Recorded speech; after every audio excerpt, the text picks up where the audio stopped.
Selamat pagi, siang, sore, rekan-rekan sekalian. Perkenalkan, nama saya Syifa Febriana Harmani dari Program Studi Manajemen Keuangan Politeknik Negeri Jakarta.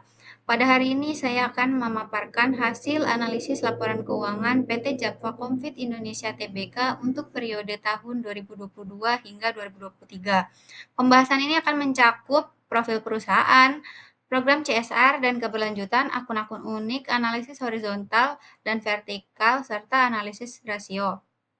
Semoga paparan ini memberikan wawasan komprehensif mengenai kekuatan dan tantangan keuangan Java serta langkah perbaikan yang dapat diambil.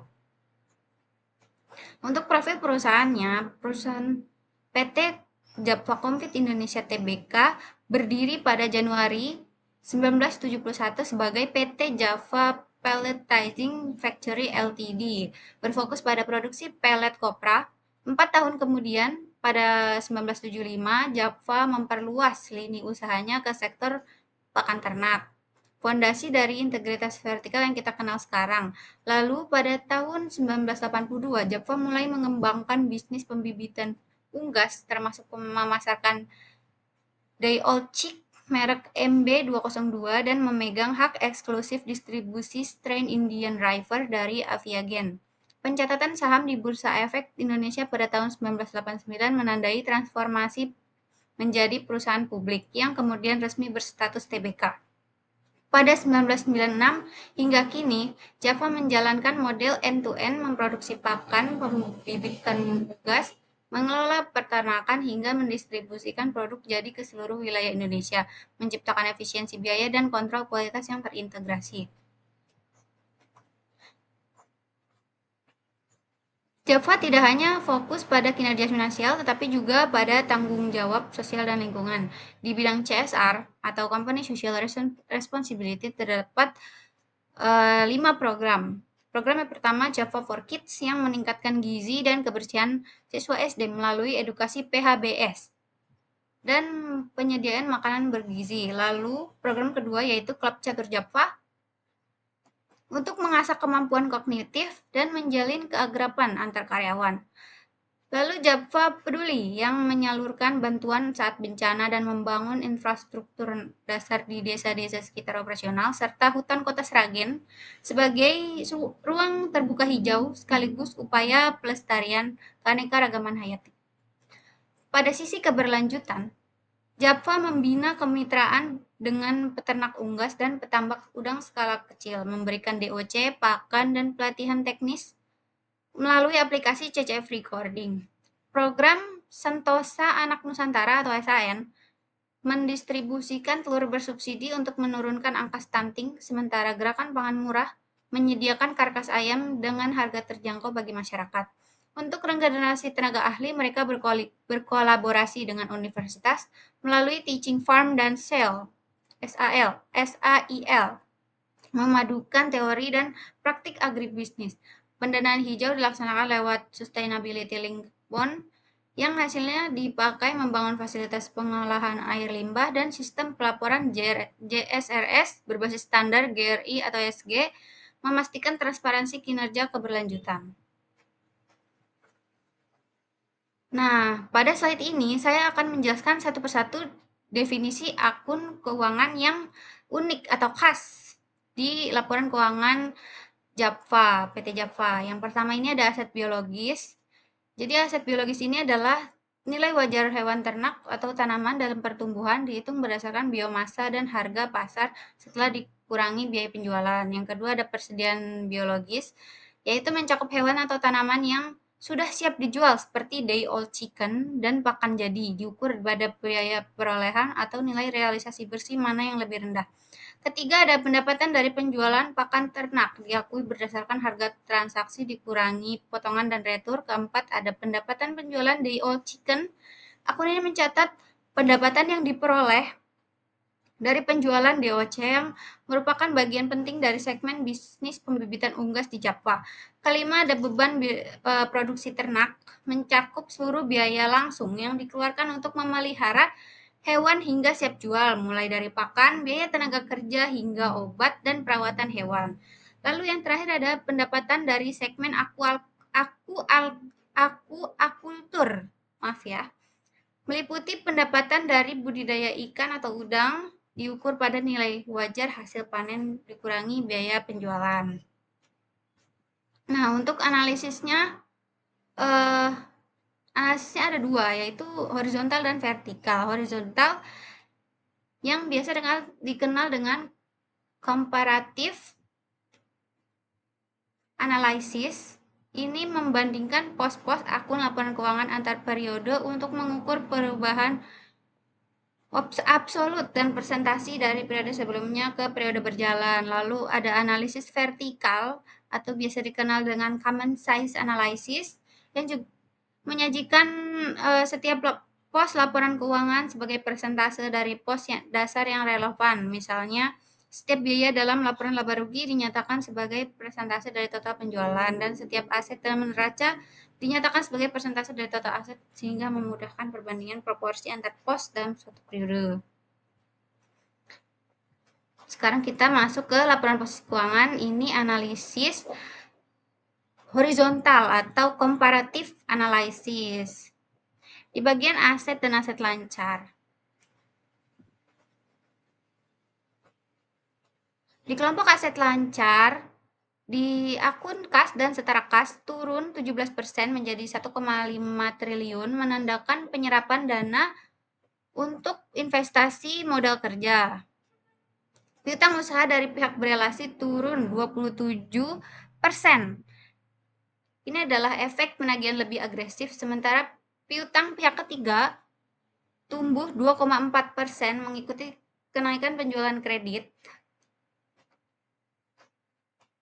Lalu ada piutang lain-lain melonjak, terutama ke pihak berelasi,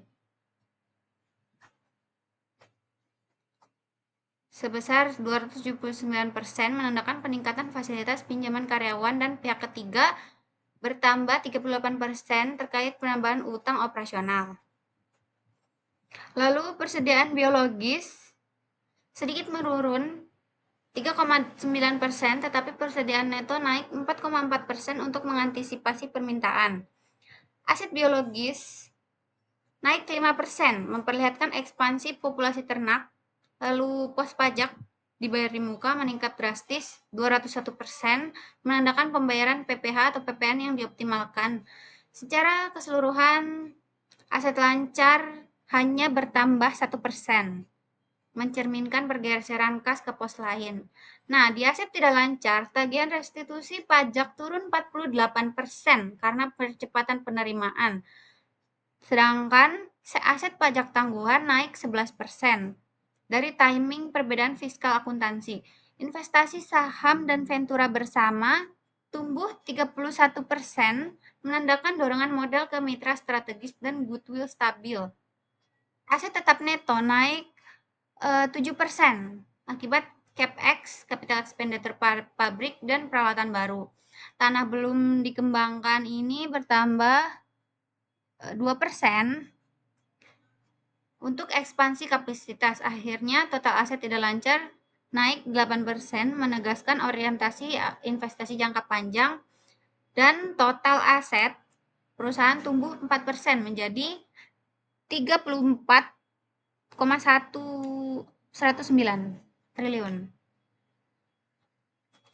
Nah, untuk laporan posisi keuangan dari sisi kewajiban, liabilitas jangka pendek naik 14%, terutama utang operasional dan pinjaman bank, sementara liabilitas jangka panjang turun 4% di sini. Dari yang 9,6 triliun jadi 9,2 triliun. Berkat pelunasan utang pokok. Secara total liabilitas naik 4%. Nah, di bagian ekuitas, meski modal ditempatkan tidak berubah, retensi laba dan cadangan saham bonus mendorong subtotal ekuitas naik 4%. Dan dengan kepentingan non-pengendali, total ekuitas bertumbuh menjadi 14,17 triliun, naik 4%. Ini menegaskan struktur modal Java tetap kuat meski menghadapi tekanan biaya dan investasi besar. Nah, pada slide ini Laporan laba rugi PT Java Confit Indonesia. Penjualan, ini masih komparatif ya, masih yang horizontal. Penjualan bersih naik 4,5% menjadi 51,18 triliun atau lebih tepatnya 51.175.898. Namun beban pokok penjualan melonjak 5,8% akibat adanya kenaikan harga jagung, bungkil kedelai, dan depresiasi rupiah pada periode ini ya, 2022-2023. Akibatnya laba bruto turun 2,2% menjadi 7,5 triliun, yang tadinya 7,6 jadi 7,5 triliun. Lalu ada salah satu sorotan pentingnya adalah perubahan nilai wajar aset biologis yang berbalik dari kerugian 11,855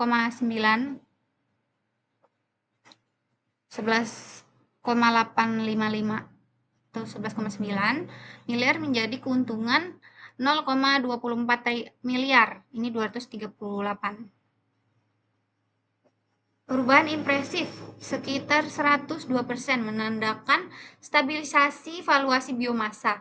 Di sisi beban, yaitu beban penjualan dan pemasaran, ini naik 15,1% dan beban umum administrasi juga naik, beban umum administrasi 3,1%, sehingga laba usaha terkikis hampir 20% menjadi 2,21 triliun.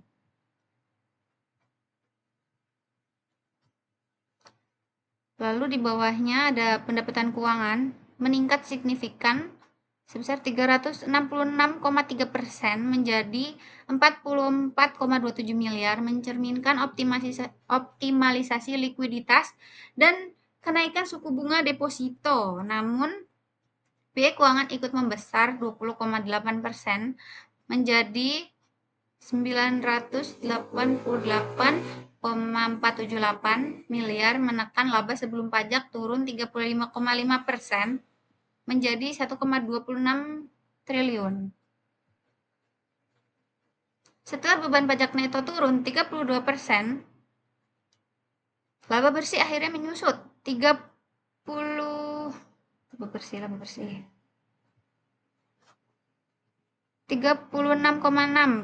menjadi 945 miliar dan EPS dasar turun 34% ke Rp80 per lembar. EPS itu earning per share atau laba per saham.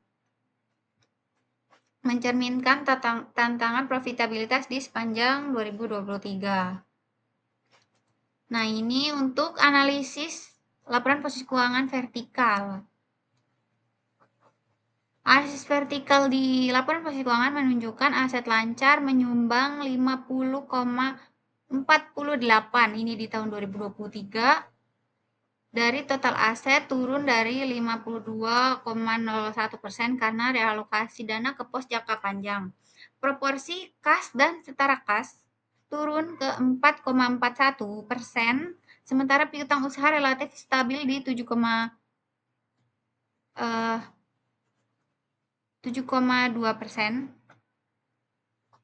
atau 7,16 spesifiknya. Persediaan tetap dominan di 28,39 atau 28,4%. Kas perusahaan di sektor agribisnis. Di kelompok aset tidak lancar, porsi naik ke 49,52%, ditopang oleh aset tetap neto sebesar 39,27% dan investasi patungan yang naik menjadi 0,61%. Investasi patungan ini maksudnya adalah investasi saham dalam ventura bersama ya. Peningkatan aset pajak tangguhan dan aset derivatif juga menandakan manajemen pajak aktif dan strategi lindung nilai jangka panjang.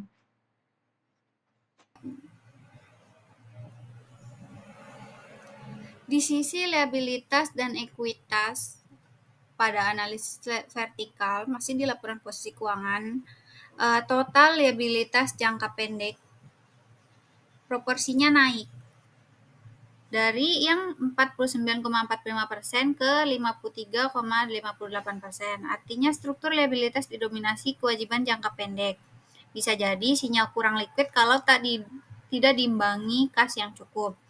Lalu menggeser ke liabilitas jangka panjang, totalnya ini turun ya, dari yang 50,55% menjadi 46,42%. Ini menunjukkan struktur liabilitas beralih ke jangka pendek.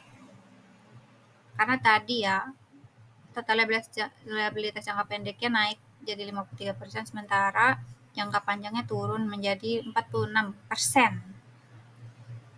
Ini mencerminkan pengelolaan utang yang berhati-hati tanpa mengganggu fleksibilitas ekspansi.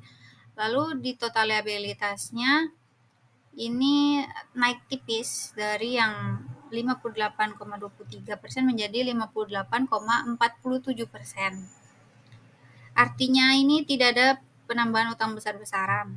Struktur hutangnya hanya bergeser dari yang tadinya jangka panjang ke jangka pendek. Namun perusahaan tetap harus hati-hati agar tidak kesulitan bayar utang jangka pendek ini karena jangka pendek akan membesar. Lalu kita menggeser ke sisi ekuitas, analisis vertikal, masih di analisis vertikal laporan keuangan. Laporan posisi keuangan PT Java.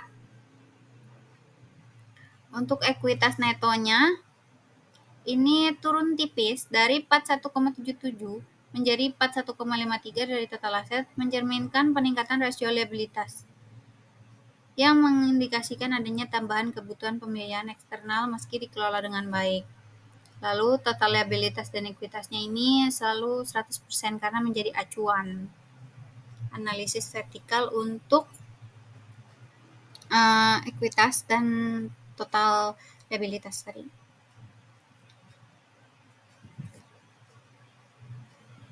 Lalu di laporan laba rugi, analisis vertikal untuk laporan laba rugi menunjukkan bahwa beban pokok penjualan di sini naik dari yang tadinya 84,31% menjadi 85,32% dari penjualan neto. Di sini acuannya penjualan neto akibat tertekan oleh kenaikan volume dan biaya bahan. Akibatnya laba bruto menurun dari 15,69% menjadi 14,68%, mencerminkan tekanan biaya bahan baku, yaitu pakan ternak, dan fluktuasi harga komoditas yang lebih tinggi. Lalu di sisi beban ini ada beban penjualan dan pemasaran meningkat dari 3,7% menjadi 4,07 dengan poin beban pemasaran naik, menunjukkan perusahaan menaruh investasi promosi lebih besar untuk menghadapi COVID maupun untuk menjaga pangsa pasar. Sementara beban umum dan administrasi turun dari 6,27% menjadi 6,18%, menandakan adanya efisiensi operasional perusahaan. Lalu untuk pendapatan keuangannya menurun secara signifikan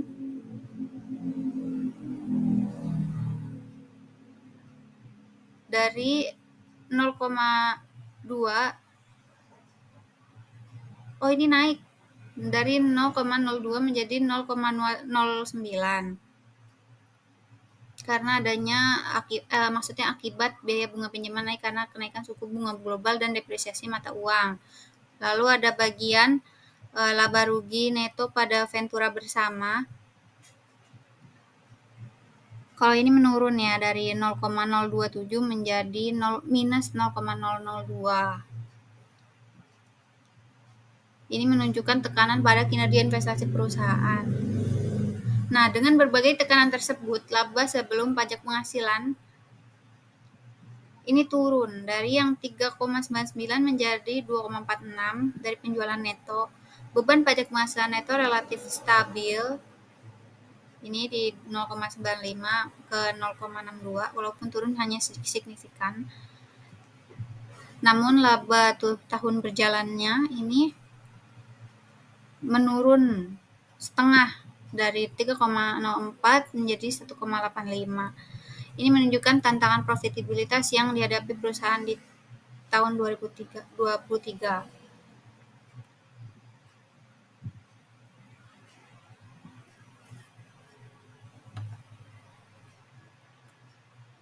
Lalu kita masuk ke analisis rasio. Jadi analisis rasio ini adalah teknik analisis keuangan yang menggunakan rasio-rasio keuangan untuk mengevaluasi kinerja keuangan suatu perusahaan. Nah, rasio-rasio ini dihitung dengan membandingkan dua angka yang relevan dari laporan keuangan seperti neraca dan laporan laba rugi untuk memberikan gambaran yang lebih komprehensif daripada hanya melihat angka-angka tersebut secara individual. Rasio ini ada 3, rasio likuiditas, rasio solvabilitas, dan rasio profitabilitas. Nah, untuk definisi dari 3 rasio ini, definisi untuk rasio likuiditas itu artinya mengukur kemampuan perusahaan dalam memenuhi kewajiban jangka pendeknya menggunakan aset lancar. Rasio ini penting karena untuk menilai kesehatan keuangan jangka pendek perusahaan. Contohnya ada current ratio, quick ratio, dan cash ratio. Lalu untuk rasio solvabilitas ini artinya digunakan untuk mengukur kemampuan perusahaan untuk memenuhi kewajiban jangka panjangnya. Rasio ini menunjukkan seberapa besar perusahaan dibiayai oleh utang dibandingkan dengan modal sendiri. Lalu yang terakhir ada rasio profitabilitas. Ini digunakan untuk mengukur kemampuan perusahaan dalam menghasilkan laba dari penjualan dan investasi. Rasio ini penting untuk menilai efisiensi operasional dan kinerja manajemen perusahaan. Contohnya ada ROA atau return on asset, lalu ada ROE, return on equity, dan sebagainya yang akan kita bahas di slide selanjutnya. Nah, ini adalah rasio likuiditas. Untuk rasio likuiditas yang pertama yaitu current ratio. Rumusnya yaitu current asset dibagi current liabilities. Nah, current ratio ini menunjukkan bahwa kemampuan perusahaan dalam memenuhi jangka pendeknya mengalami penurunan dari 1,81 di 2022 menjadi 1,61 di 2023. Meskipun rasio di atas 1 menunjukkan bahwa perusahaan masih memiliki aset lancar yang lebih besar daripada kewajiban lancarnya, namun adanya penurunan mengindikasikan sedikit pelemahan dalam kemampuan likuiditas perusahaan. Lalu yang kedua ada net working capital. Ini mengalami penurunan dari 7.589.000 di 2022 menjadi 6,5 di 2023. Hal ini menunjukkan bahwa perusahaan memiliki lebih sedikit aset lancar yang tersedia setelah dikurangi kewajiban lancarnya, yang bisa mengindikasikan peningkatan kewajiban atau penurunan aset lancar. Lalu yang ketiga ada cash to current asset ratio. Ini turun dari 0,11 menjadi 0,09, menandakan bahwa perusahaan memiliki lebih sedikit kas dibandingkan total aset lancarnya. Ini berarti lebih banyak aset dalam bentuk piutang atau persediaan. Lalu untuk cash to current liabilities ratio turun dari 30% menjadi 24%, menunjukkan bahwa perusahaan memiliki lebih sedikit kas relatif terhadap kewajiban lancarnya. Hal ini dapat mengurangi fleksibilitas keuangan dalam memenuhi kewajiban jangka pendek. Lalu selanjutnya ada account receivable turnover. Ini meningkat dari 20,61 menjadi 21,05, yang berarti rata-rata piutang tertagih lebih cepat dari sekitar 18 hari di 2022 menjadi sekitar 17 hari di 2023. Ini menunjukkan bahwa PT Japfa makin gesit menagih pelanggan sebelum jatuh tempo.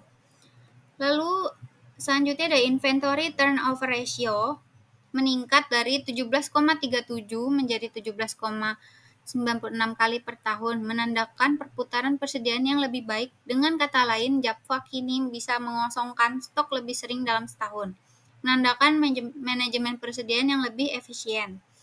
Lalu selanjutnya ada day sales in inventory menurun sedikit dari 80,85 menjadi 79,84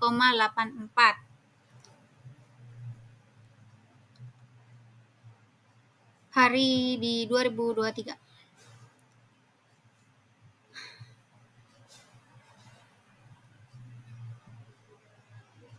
Konsisten dengan peningkatan perputaran persediaan dan membantu mengurangi biaya penyimpanan. Lalu ada acid test ratio atau quick ratio turun dari 0,45 menjadi 0,37 menunjukkan bahwa aset paling liquid yaitu kas, pasar uang, kas setara kas, marketable securities, sama account receivable atau piutang sekarang hanya 37% dari kewajiban lancarnya. Artinya tanpa mengandalkan persediaan, Java belum sepenuhnya mampu menutup kewajiban jangka pendek sehingga perlu lebih hati-hati mengelola posisi kas dan piutang. Dan yang terakhir ada cash ratio menurun dari 0,19 menjadi 0,14 yang berarti kas dan setara kas kini hanya mencukupi 14% kewajiban lancar dari yang sebelumnya 19%. Hal ini menandakan Java lebih banyak memanfaatkan piutang atau fasilitas kredit untuk membiayai kewajiban jangka pendek, bukan hanya mengandalkan saldo kas saja. Lalu lanjut ke rasio solvabilitas. Ini ada dua, yaitu debt to equity ratio dan time interest earn. Debt to equity ratio bisa dilihat bahwa mengalami kenaikan dari 32,6 miliar menjadi 34,1 miliar yang menunjukkan perusahaan semakin mengandalkan pembiayaan eksternal dibandingkan modal sendiri. Kenaikan ini memperbesar leverage dan secara otomatis meningkatkan beban bunga dan kewajiban pokok yang harus dipenuhi, sehingga risiko keuangan perusahaan ikut meningkat. Di satu sisi, penambahan utang dapat mendukung ekspansi apabila digunakan secara produktif dan suku bunga utang relatif rendah. Namun di sisi lain, terlalu tinggi porsi utang akan mempersempit ruang gerak apabila kinerja operasional melemah. Lalu di time interest earn-nya ini menunjukkan kemampuan perusahaan untuk menutupi beban bunga menyusut tajam dari yang tadinya 3,36 di 2022 menjadi hanya 2,23 di 2023. Penurunan ini menandakan margin pengaman untuk membayar bunga semakin tipis, sehingga fluktuasi kecil pada laba operasi atau EBIT berpotensi membuat perusahaan kesulitan memenuhi kewajiban bunga. Kondisi time interest earn atau TIE di bawah 3 biasanya menjadi sinyal kewaspadaan bagi pemberi pinjaman karena ini menunjukkan fleksibilitas keuangan yang menurun. Lalu di rasio profitabilitas ini ada 10 ya. Yang pertama itu ROA atau return on asset menurun dari 4,6% di 2022 menjadi 2,66% di 2023. Penurunan ini mencerminkan bahwa perusahaan menjadi kurang efisien dalam memanfaatkan asetnya untuk menghasilkan laba. Hal ini terjadi karena total aset Java tumbuh lebih cepat dibandingkan kenaikan laba setelah menyesuaikan beban bunga dan pajak, menandakan adanya ekspansi aset. Contohnya seperti pabrik atau fasilitas baru yang belum sepenuhnya terisi oleh pertumbuhan laba. Lalu ada return on equity, itu turun dari 11,14% menjadi 6,80% di 2023. Artinya imbal hasil atas modal pemegang saham menurun hampir separuh, sejalan dengan turunnya laba bersih relatif terhadap ekuitas rata-rata. Penurunan ini dipengaruhi oleh peningkatan modal, misalnya dari retained earning atau penerbitan saham, sementara laba belum meningkat proporsional. Lalu yang ketiga ada operating profit margin atau OPM. Ini bisa dilihat mengalami penurunan dari 6,01 menjadi 4,42% di 2023. Penurunan ini menandakan tekanan biaya mungkin akibat kenaikan harga bahan baku, pakan atau energi sehingga persentase laba operasi terhadap penjualan menyusut. Lalu total asset turnover turun dari 1,6 menjadi 1,53. Artinya, setiap rupiah aset menghasilkan pendapatan sedikit lebih rendah yang lagi-lagi konsisten dengan perluasan aset yang belum sepenuhnya menopang kenaikan penjualan. Lalu selanjutnya ada net profit margin atau laba bersih dibagi pendapatan. Ini anjlok dari yang 3,26% menjadi 1,90% di 2023. Hal ini menunjukkan margin bersih menyusut hampir setengahnya akibat kombinasi turunnya laba kotor, beban operasi lebih tinggi, dan atau beban keuangan meningkat. Lalu ada working capital turnover, ini meningkat dari 6,67 menjadi 7,25. Artinya setiap rupiah modal kerja, yaitu persediaan piutang dikurangi utang usaha, kini memutar lebih cepat menjadi penjualan. Kenaikan ini menunjukkan Japfa semakin efisien dalam mengelola persediaan dan penagihan meski ada tekanan biaya, sehingga modal kerja dapat mendukung penjualan dengan lebih responsif. Lalu GPM-nya atau gross profit margin PT Japfa menurun dari 16,8 menjadi 15,05%. Persentase laba kotor terhadap penjualan yang menipis ini mencerminkan kenaikan beban pokok penjualan, yaitu bahan baku pakan, energi, tidak sepenuhnya bisa dialihkan ke harga jual. Sesuai catatan tahunan atau annual report PT Japfa, volatilitas harga jagung dan kedelai pada 2023 cukup menekan margin kotor. Lalu selanjutnya untuk rasio OPM atau operating income margin, operating income margin itu OIM, turun dari 5,62% menjadi 4,31% setelah memperhatikan beban operasional yaitu gaji distribusi.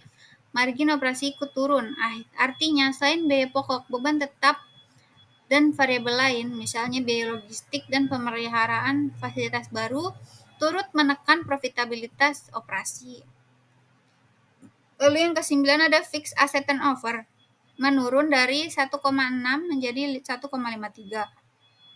Perputaran aset tetap, yaitu pabrik dan peralatan, melambat karena penambahan kapasitas produksi dan fasilitas. Nilai aset tetap bertambah relatif lebih besar daripada peningkatan penjualan.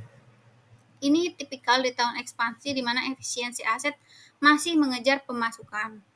Lalu yang terakhir yaitu total asset turnover, ini turun drastis dari 777,11 menjadi 524,41. Rasio ini bernilai ekstrim karena aset lain, misalnya aset tak berwujud atau investasi kecil, jumlahnya sangat kecil dibandingkan pendapatan. Penurunan rasio ini menunjukkan bahwa sebagian kecil aset ini ditutupi dengan mudah oleh pendapatan namun tidak terlalu berarti bagi operasi sehari-hari. Nah, sekarang kita masuk ke kesimpulan. Dari keseluruhan analisis dapat disimpulkan bahwa meski Japfa berhasil meningkatkan penjualan, profitabilitas justru tertekan tajam akibat kenaikan beban pokok, biaya operasional, dan bunga. Capital expenditure besar pada aset tetap mendukung pertumbuhan kapasitas namun menambah beban bunga. Likuiditas menurun dengan quick ratio hanya 0,71 serta peningkatan porsi utang jangka pendek memperbesar risiko ketergantungan pada pinjaman. Arus kas operasi positif tetapi kas bersih menurun 17%, menandakan kebutuhan untuk menyeimbangkan antara investasi dan ketersediaan kas. Nah, demikian presentasi analisis laporan keuangan PT Japfa Confit Indonesia Tbk periode 2022 hingga 2023. Terima kasih atas perhatian dan waktunya. Selamat pagi, siang, dan sore semua.